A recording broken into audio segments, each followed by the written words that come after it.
Supreme court के जज के हाथ में कुछ नहीं है, सीधे 20 साल की सजा। लड़की कह भी देगी कि हम इसकी अपनी इच्छा से दोस्ती की नहीं। कानून कहता अगर 18 साल से इतनी की लड़की कम है। हमारी कोर्ट में देवसा में हम जब थे, रैली में थे, इतना दुख लगता है। 24 आपके यहाँ भी सोचिए, बच्ची ले जो 17-18 साल की बच्चियां या 19 साल की बच्चियां आती हैं बच्चों को लेकर 2-2 साल 1-1 साल, और रोने लगती हैं, बोली सर छोड़ दीजिए, हम शादी कर चुके हैं। लेकिन कानून ऐसा बना दिया अगर कोई शिकायत हो गई है, जज साहब कुछ भी नहीं कर सकते। 2-2 3-3 बच्चे लेके बैठी हैं। रैली में एक घटना हुई थी, 19 साल का 20 साल का लड़का था, तो 17 साल की लड़की बोली, रोने लगे, बोले सर हम इसको जबरदस्ती बुलाए थे, नहीं आ रहा था।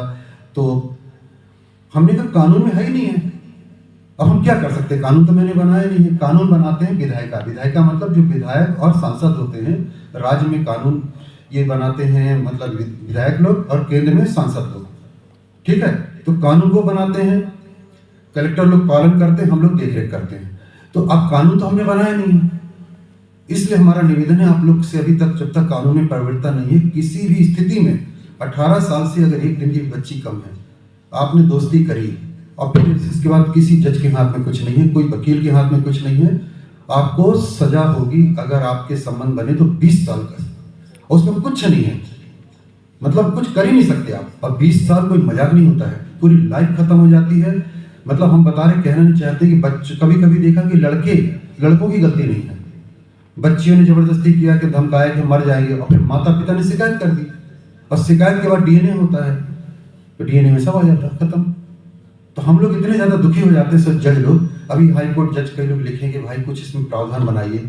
ये 2013 में दामनी वाले कांड के बाद बना है कानून, तो कुछ भी नहीं कर सकते। और एक निवेदन और करें कि जब आप लोग सड़क पे जाते हैं तो कोशिश करें ऐसे कानून बने कि बच्चियों की तरफ ध्यान ही मत दें।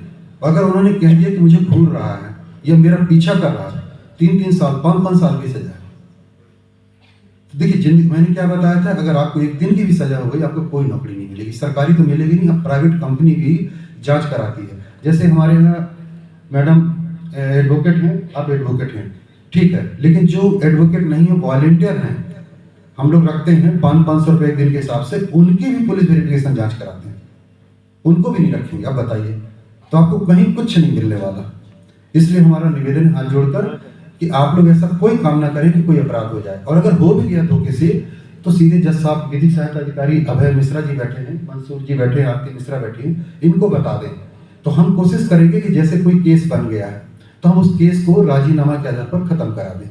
तो उसमें दोष मुक्ति होना बहुत जरूरी है। दोष मुक्ति मतलब आप पूरी तरह बरी हो गए। अगर वो नहीं हुआ, जैसे अभी हमारे यहाँ एक डिप्टी कलेक्टर में सिलेक्शन हुआ था, मेरे जज साहब दोस्त हैं, उनके छोटे भाई